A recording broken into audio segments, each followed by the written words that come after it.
پناہ مانگتا ہوں میں اللہ کی شیطان مردود سے۔ شروع اللہ کے نام سے جو بڑا مہربان نہایت رحم والا ہے۔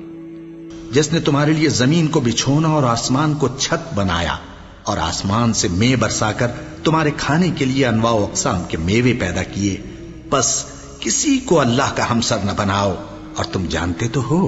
اور اگر تم کو اس کتاب میں جو ہم نے اپنے بندے پر نازل فرمائی ہے کچھ شک ہو تو اسی طرح کی ایک صورت تم بھی بنا لاؤ، اور اللہ کے سوا جو تمہارے مددگار ہوں ان کو بھی بلا لو اگر تم سچے ہو۔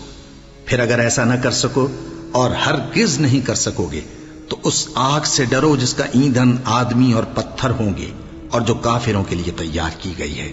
اور جو لوگ ایمان لائے اور نیک عمل کرتے رہے ان کو خوشخبری سنا دو کہ ان کے لیے نعمت کے باغ ہیں جن کے نیچے نہریں بہہ رہی ہیں۔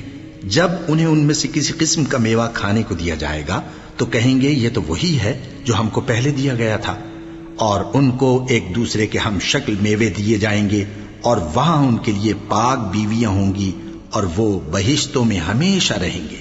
اللہ اس بات سے آر نہیں کرتا کہ مچھر یا اس سے بڑھ کر کسی چیز مثلا مکھی مکڑی وغیرہ کی مثال بیان فرمائے۔ اب جو مومن ہیں وہ یقین کرتے ہیں کہ وہ ان کے پروردگار کی طرف سے سچ ہے، اور جو کافر ہیں وہ کہتے ہیں کہ اس مثال سے اللہ کی مراد ہی کیا ہے۔